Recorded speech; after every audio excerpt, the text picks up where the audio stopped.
ناظرین، موجودہ دور میں قلعے تو صرف ایک سیرگاہ بن گئے ہیں، لیکن تاریخ پر نظر دوڑائیں تو قلعے کسی بھی حکومت کی مضبوطی کی ضمانت ہوتے تھے۔ یہ قلعے اس لیے تعمیر کیے جاتے تھے کہ اہم شہروں کا دفاع کیا جا سکے۔ جو شہر جتنا اہم ہوتا اس کا قلعہ بھی اتنا ہی مضبوط تعمیر کیا جاتا تھا تاکہ دشمن اس پر قبضہ نہ کر سکے۔ قلعوں کی بلند و بالا دیواریں اینٹ، گارے اور مضبوط پتھروں سے بنائی جاتی تھیں، اور ان دیواروں پر تیر انداز متعین ہوتے تھے جو باہر سے آنے والے دشمن پر تیروں کی بارش کر کے اسے لوٹ جانے پر مجبور کرتے تھے۔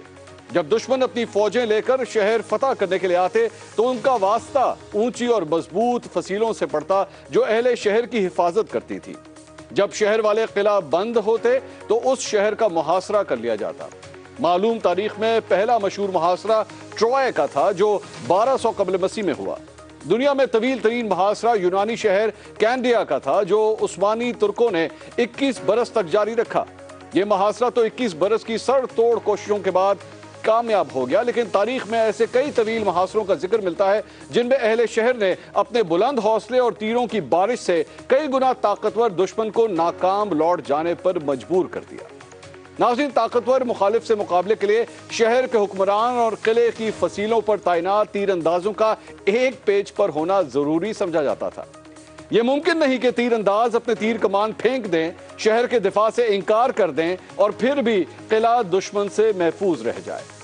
اب زمانہ بدل گیا ہے، لیکن اقتدار کی اس جنگ کے انداز وہی ہے۔ اب حکومت جمہوریت کی فصیلوں میں مضبوط ہوتی ہے اور اس کے ترجمان تیر اندازوں کی طرح میڈیا کے محاذ پر حزب اختلاف کے حملوں کا مقابلہ کرتے ہیں۔ ناظرین، ہمارے ملک کی حالیہ سیاسی تاریخ دیکھی جائے تو شہر اقتدار پر سب سے زیادہ حملے میرے کپتان نے کیے۔ 2014 میں انہوں نے اسلام آباد میں 126 دن کا دھرنا دیا تھا۔ یہ دھرنا بالکل ایسے ہی تھا جیسے پرانے زمانے میں کسی دارالحکومت کا محاصرہ کر لیا جائے، لیکن اس وقت مسلم لیگ نون کے تیر اندازوں نے اپنے اتحاد اور حوصلے سے میرے کپتان کے اس محاصرے کو ناکام بنایا تھا۔ ناظرین، 9 برس بعد تاریخ ایک بار پھر خود کو دہرا رہی ہے۔ میرے کپتان نے مسلم لیگ نون کی قیادت میں اس اتحادی حکومت کا محاصرہ کر رکھا ہے۔ روزانہ جلسوں، پریس کانفرنسوں اور بیانات کے ذریعے حکومتی قلعے کی دیواروں میں شگاف ڈالنے کی کوششیں کی جا رہی ہیں، لیکن حیرت انگیز طور پر ماہر حکومتی نشانہ باز اپنے تیر اور کمان ایک طرف رکھ کر خاموش تماشائی بنے بیٹھے ہیں۔ کل رات ایک ٹی وی پروگرام میں میرے چھوٹے قائد کے وزیر خزانہ نے اس کابینہ کے دفاع سے انکار کا وہ خود حصہ ہیں۔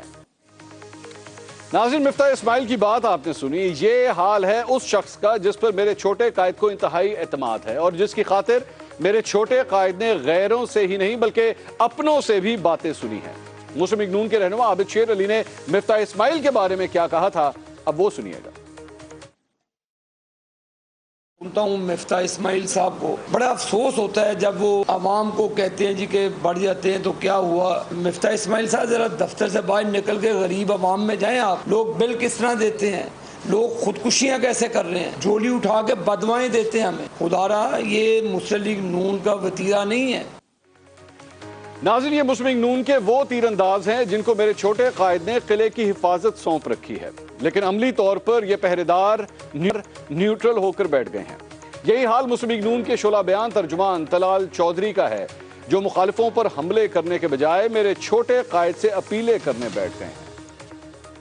میں شہباز سے گزارش کرتا ہوں کہ سیلاب بہت بڑا کرائسس ہے، مگر بجلی کے بل بھی سیلاب سے بھی بڑا کرائسس ہے اس وقت۔ میری گزارش ہے وزیر اعظم پاکستان شہباز شریف سے کہ لوگ کچھ وزراء پر سیٹسفائی نہیں ہیں، وہ خود معاملات کو دیکھیں دوبارہ۔ ناظرین، یہ میرے چھوٹے قائد کی بدقسمتی ہے کہ ان کے اپنے ساتھی ان کی حکومت کے قلعے کی حفاظت کرنے کے بجائے اسے حملہ آوروں کے رحم و کرم پر چھوڑ رہے ہیں۔ دوسروں کی تو بات ہی چھوڑیں، میرے چھوٹے قائد کی بھتیجی اور مسلم لیگ نون کی نائب صدر میڈم صاحبہ نے بھی ہاتھ اٹھا لیے ہیں۔ میڈم صاحبہ نے کیا کہا؟ کوئی بھی تیل کی، بجلی کی قیمتوں کو بڑھانے کا کوئی ڈیسیجن آتا ہے، میں اس ڈیسیجن کو سپورٹ نہیں کرتی، کیونکہ میری پہلی ذمہ داری جو ہے وہ عوام کی طرف ہے۔ بھلے میری اپنی جماعت کی حکومت ہو یا اتحادیوں کی حکومت ہو، میں اس ڈیسیجن کو اون نہیں کرتی۔ ناظرین، مسلم لیگ نون کے ان سبھی رہنماؤں کی باتوں سے یہ تو پتہ چل رہا ہے کہ اندر کھاتے سب اچھا نہیں ہے۔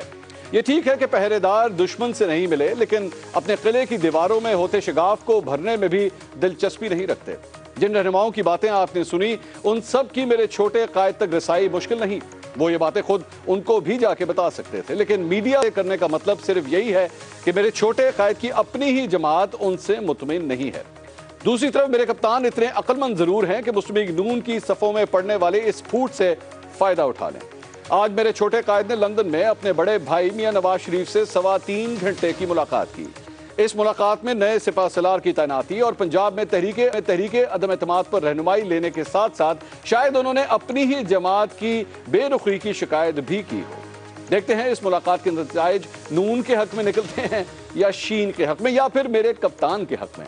لیکن حکومت میں پڑنے والی اس پھوٹ کو دیکھتے ہوئے عوام 10 سوال پوچھتے ہیں۔ سوال نمبر 1، وزیر خزانہ اہم ترین وزارت ہوتی ہے۔ جب حکومتی جماعت خود اپنے وزیر خزانہ سے مطمئن نہیں تو عوام ان سے اچھی کارکردگی کی توقع کیسے رکھیں؟ سوال نمبر 2، ملک کو درپیش سب سے بڑا چیلنج معیشت کا ہے۔ موجودہ معاشی حالات میں کابینہ کا ایک پیج پر نہ ہونا ملک کے لیے کس حد تک نقصان دہ ہو سکتا ہے؟ سوال نمبر 3، یہ درست ہے کہ اسلام آباد میں اس وقت اتحادی جماعتوں کی حکومت ہے جس کے سربراہ میرے چھوٹے قائد ہیں۔ کیا ان کے وزیر خزانہ کو دیگر کابینہ ارکان کے دفاع سے انکار کرنا چاہیے تھا؟ سوال نمبر 4، مہنگائی، غربت اور سیلاب کی بے تحاشا نقصانات نے عوام کی زندگی مشکل بنا دی ہے۔ ایسے میں وزیر خزانہ نے کابینہ میں تقسیم کا اشارہ دے کر عقل مندی کی ہے یا سیاسی غلطی؟ سوال نمبر 5، جب مسلم لیگ نون کی اعلیٰ ترین قیادت بھی مفتاح اسماعیل پر تنقید کر رہی ہے تو بھی وہ اپنے عہدے پر قائم ہے۔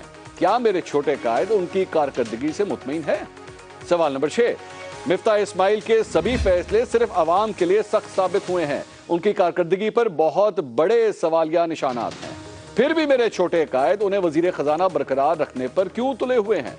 سوال نمبر 7، کیا 13 جماعتوں کے پاس کوئی بھی دوسرا ایسا شخص نہیں جو وزیر خزانہ کا منصب سنبھالنے کی اہلیت رکھتا ہو؟ سوال نمبر 8، کیا ملک کی تباہ حال معیشت کو بچانے کے لیے اسحاق ڈار کی واپسی ہی واحد حل ہے؟ سوال نمبر 9، کیا میڈم صاحبہ، طلال چودھری، عابد شیر علی اور دیگر رہنماؤں کو صرف وزیر خزانہ کے معاملے پر میرے چھوٹے قائد سے اختلاف ہے یا یہ اختلاف دیگر معاملات پر بھی ہے؟ سوال نمبر 10، مسلم لیگ نون کے ان باہمی اختلافات کا سب سے زیادہ فائدہ میرے کپتان کو ہوگا یا پھر آصف علی زرداری صاحب کو؟